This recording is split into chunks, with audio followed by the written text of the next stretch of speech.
The domestic political turmoil between supporters of President Ferdinand Marcos Jr. and Vice President Sara Duterte is continuing.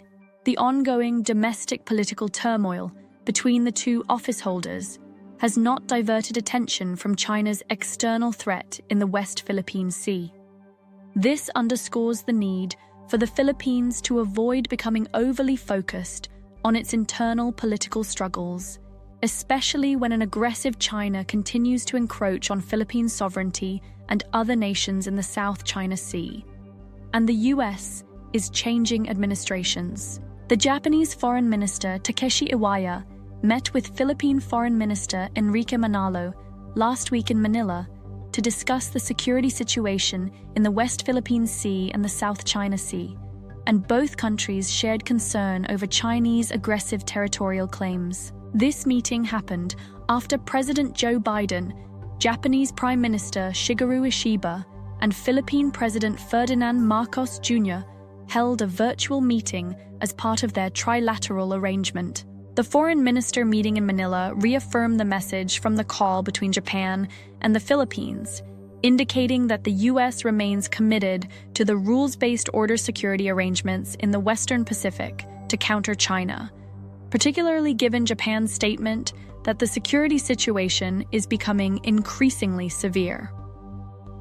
At a press conference with Mr. Manalo, Mr. Iwaya affirmed the commitment of Japan and the Philippines to their bilateral alliances, their bilateral security ties with the U.S., and their trilateral cooperation, which isn't a formal arrangement like the two formalized security arrangements they share with the U.S.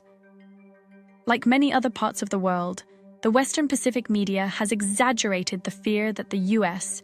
may withdraw from its alliances in the region, a concern that foreign ministers have also expressed.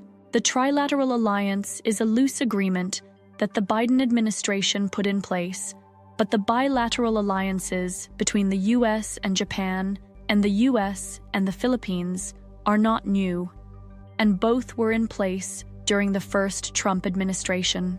President Trump's choice for his national security advisor, Mike Waltz, declared in November that he and Biden's national security advisor, Jake Sullivan, are in agreement. Given China's reputation for challenging new administrations at the start of their terms, part of this statement aims to prevent China from exploiting the power shift. It is also largely true that the Trump administration will have a different tone than the Biden administration, but it will serve the same basic objectives as before. Since both nations have formal bilateral security agreements with the US, we can expect that these will be the channels through which most of the cooperation will flow, potentially de-emphasizing the importance of the less formal trilateral agreement. There will be two distinct and public messaging changes, and both countries will be expected to contribute to their own defense, something they largely do today, rather than relying on the US to shoulder the majority of the responsibility. We anticipate the US to adopt a more assertive leadership stance, thereby enhancing Japan's and the Philippines' comprehension of the US stance, which officials in Manila and Tokyo have discreetly questioned. This is not to say that the Philippines and Japan do not have legitimate security concerns, as the US administration changes and a new national security team assumes power. The team, which includes Senator Marco Rubio, the nominee for Secretary of State, and Representative Mike Waltz, still needs to bolster their staffs and establish new relationships. Foreign Minister Iwaya will attend President Trump's inauguration on January 20th, allowing him to begin establishing contacts to address the security issues in the Western Pacific that affect both Japan and the Philippines. Foreign Minister Manalo also attended an ASEAN, Association of Southeast Asian Nations, meeting in Malaysia last week, emphasizing the need for ASEAN to seriously address the ongoing negotiation of a code of conduct for the South China Sea between the bloc and China, which has been ongoing since 2002. Last year, President Marcos Jr. expressed frustration over the lack of progress at the ASEAN meeting in Laos. Mr. Manalo asserted that addressing the milestone issues is crucial to establish the scope and legal binding status of this agreement. The agreement not only impacts the Philippines and China in the dispute, but also Vietnam, Malaysia, and Brunei. Mr. Manalo reaffirmed President Marcos's assertion that China has not discussed, let alone negotiated, the more complex aspects of this agreement, which require attention. The challenge for the ASEAN bloc is that despite the fact that China agreed to negotiate on the issue in 2002, its foreign ministry has a nearly unwavering policy that all disagreements with China over the South China Sea need to be negotiated on a bilateral basis with no third parties involved, which would appear to include ASEAN. As a military and economic superpower, China possesses significant advantages in bilateral negotiations and typically refrains from engaging in meaningful negotiations outside of this framework. This also applies to ASEAN, as evidenced by the lack of progress in negotiations over the real issues in the South China Sea for the past 23 years. Mr. Manalo addressed reporters at the conference as well, saying that the US has not given any indication it will reassess its engagement in the Western Pacific in either scale or in policy.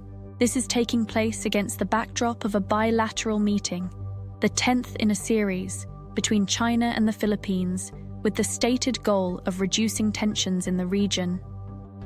The Philippines Undersecretary of Foreign Affairs, Teresa Lazaro, met with Chinese officials, where they committed to resolving their differences through consultations and dialogue. This dialogue occurred 2 days after Philippine security officials lashed out at China for deploying a large Coast Guard ship to the Scarborough Shoal, and then sent it to within 77 nautical miles, 143 kilometers, of the Philippine coast in an apparent escalation of tensions. The Philippine National Security Council spokesperson stated that China's actions were pushing us to the wall and that all options were on the table, which was more of a reference to legal action and not military action against China. The Philippines reiterated their steadfastness and refusal to yield, despite the expressed concerns by both Japan and the Philippines about US commitments to the region. Both also seem to acknowledge that the security arrangements and guarantees in the region will not change in any fundamental way.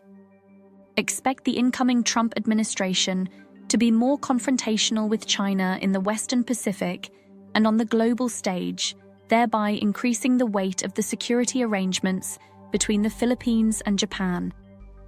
The biggest source of frustration that the Philippines will continue to experience is the lack of progress in the ASEAN negotiations with China.